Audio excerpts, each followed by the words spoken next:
ফের মোহাম্মদ বাজারের শুটআউটে মৃত্যু।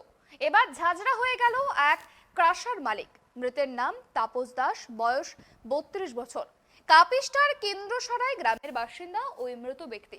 জানা গিয়েছে সোমবার সন্ধ্যায় বাইকে করে তাপস গ্রামের রাস্তা ধরে বাড়ি ফিরছিলেন।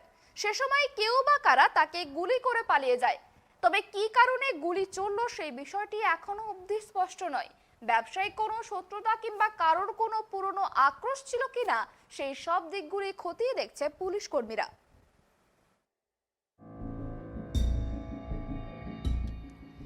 ভর সন্ধ্যায় বীরভূমের মোহাম্মদ বাজারে চলল গুলিবিদ্ধ এক ক্রাশার মালিক।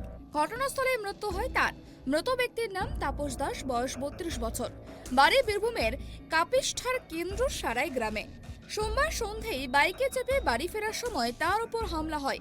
কেউ বা কারা ওই ক্রাশার মালিককে লক্ষ্য করে গুলি চালিয়ে এলাকা থেকে চম্পট দেয়। সঙ্গে সঙ্গে রাস্তার ধারের মাটিতে লুটিয়ে পড়েন তিনি। রক্তে মাখামাখি গোটা শরীর। দীর্ঘক্ষণ রাস্তার ধারে ওইভাবেই পড়েছিল ক্রাশার মালিকের দেহ।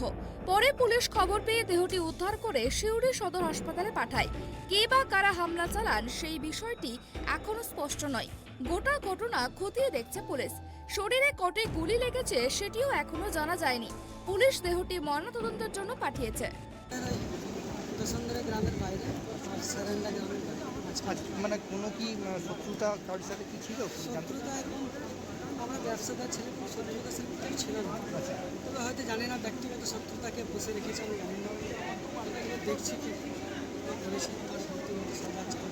কীভাবে খবরটা পেলেন? ওখান থেকে ফোন করলাম একজন যে তোমার দাদা পড়ে গেছে মাঠে। দাদা কেমন আছে? দাদা ভালো না। গাড়ি নিয়ে বেরোলাম, তখন দাদা পড়ে আসলো। আমি আর আমার ভাই উঠিনে নিয়ে এলাম। আমরা তো জানি না গুলি মেরে দিয়েছে আমার দাদাকে। আমরা এসে নিয়ে এখানে শুনেছি গুলি মেরেছে। দাদা স্পটে আমার অনেকবার বললাম দাদা কথা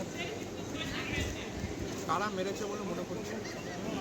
এটা এখন তো সেরকম কেউ শত্রুতা নাই, তবে দেখি কি করেছি। আমরা তাই ন্যায় বিচার চাই।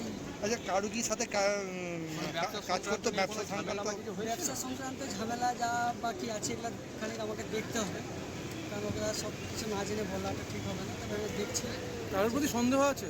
সন্দেহ হট করে নাই, তবে দেখছি সন্দেহ এক দুজন লাগছে, কিন্তু এখন তাদের সেটা কি পুলিশকে জানিয়েছেন? কারোর কথা কি পুলিশকে জানিয়েছেন? এখন পর্যন্ত কাউকে জানায় নাই। আমার দাদার ইয়েটা করি, তবে আমি দেখছি। কোনো রাজনৈতিক সংযোগ ছিল আপনার দাদার? আমার কোনো রাজনীতিবিদ নয়, আমার না না, কোনো মানে রাজনৈতিক কোনো দলের সঙ্গে কোনো সম্পর্ক ছিল কি? বিরোধ ছিল? স্থানীয় সূত্রে জানা গিয়েছে ক্রাশার মালিকের ওপর হামলার পর তার দেহ প্রায় 8 ঘন্টা ধরেই পড়েছিল রাস্তার ধারে। পরে পথচারীরা ওই ব্যক্তির দেহ রাস্তার ধারে পড়ে থাকতে দেখে খবর দেন থানায়। মৃতের পরিবারের লোকজন ও গ্রামবাসীরা ঘটনাস্থলে ছুটে আসেন। দেখতে পান রাস্তার ধারে মাঠের মধ্যে রক্তাক্ত অবস্থায় পড়ে রয়েছে তাপস দাসের দেহ। স্থানীয় সূত্রে খবর ওই ব্যক্তির একাধিক পাথরের ক্রাশার রয়েছে। মাঠ থেকে ব্যবসা করে বাড়ি আসছিল মোটামুটি 6:30 থেকে 7টার মধ্যে। দশমদ্র থেকে ওই স্যারেন্ডার যে মাঝখানে যে একটা ফাঁকা রাস্তা আছে সেখানে ওকে গুলি করে বা মাঠে লুটিয়ে পড়ে যায়। 8 ঘন্টা পড়ে থাকার পর আমরা খবর পাই। সেখান থেকে আমরা নিজস্ব গাড়ি নিয়ে আসি, তুলে নিয়ে আসি। প্রথমত আমরা বুঝতে পারিনি যে ওকে গুলি মেরেছে। আমরা ভেবেছিলাম যে অ্যাক্সিডেন্ট করেছে, পড়ে গেছে। হসপিটালে এসে জানতে আমরা তাকে গুলি করেছি। কোন জায়গা? ওটাতে দশমদ্র থেকে স্যারেন্ডার মাঝখানে শরীরে এই জায়গাতে দুটো গুলি মেরেছে, একটা পেটে মেরেছে। কেন, কি মনে হচ্ছে কেন? সেটা আমরা কিছু বুঝতে পারছি না। উনি ব্যবসা করতেন, মানুষের সঙ্গে ভালো ব্যবহার করে ব্যবসা করতেন, সবার সঙ্গে একটা সম্পর্ক রাখতেন, মানুষের উপকারে সঙ্গেই থাকতো, প্রতিটা গরিব উপকার করতেন। না, সেটা আমরা বুঝতে পারছি না। উনি রাজনীতি করতেন না, উনি ব্যবসা করতেন। আপনারা কটা নাগাদ জানতে পারছেন? আমরা মোটামুটি 7টা। হাসপাতাল কখন নিয়ে? তারপরে আগে আসি। মৃত অবস্থায়? না, তখন মৃত ছিল না, একটু হাতটা চলছিল। আমরা বুঝতে পারিনি, যে আমরা ভাবিয়েছিলাম অজ্ঞান হয়ে গেছে হয়তো, এটাই। এখানে এসে বুঝতে পেরেছিলাম আমরা যে গুলি মেরে। পুলিশ এসেছিল? হ্যাঁ, পুলিশ এসেছিল। জিজ্ঞাসাবাদ করেছে আপনাদের কি? জিজ্ঞাসাবাদ হয়েছে। কি মনে হচ্ছে প্রাইমারি আপনাদের কেন এই ধরনের? কেউ তো মেরেছে, সেটা তো পরিষ্কার কথা, কিন্তু কি কারণে মেরেছে সেটা এখন আমরা বুঝতে পারছি না। এটা অন্য কোনো কারণ থাকতে পারে। কী কারণে গুলি চলল সেই বিষয়টি এখনো স্পষ্ট নয়। ব্যবসায়িক কোনো শত্রুতা কিংবা কারোর সঙ্গে কোনো পুরনো আক্রোশ ছিল কিনা সেই সব দিকগুলোই খতিয়ে দেখছেন পুলিশ কর্মীরা। বিষয়টি নিয়ে এখনো পর্যন্ত পুলিশ কিছু মন্তব্য করতে চাননি। তো যতক্ষণ না পোস্টমর্টম হচ্ছে ততক্ষণ আমরা ফাইনাল কোনো বলতে পারবো কি আছে সেটা পিএমএই বোঝা যাবে।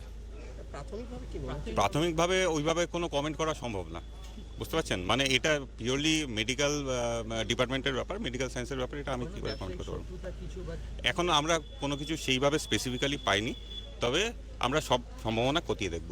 এদিকে তাপস বাবুর মৃত্যুর পর কান্নায় ভেঙে পড়েছেন তার পরিবারের লোকেরা। বীরভূম থেকে জয়ন্ত দাসের রিপোর্ট, ট্রাইব টিভি।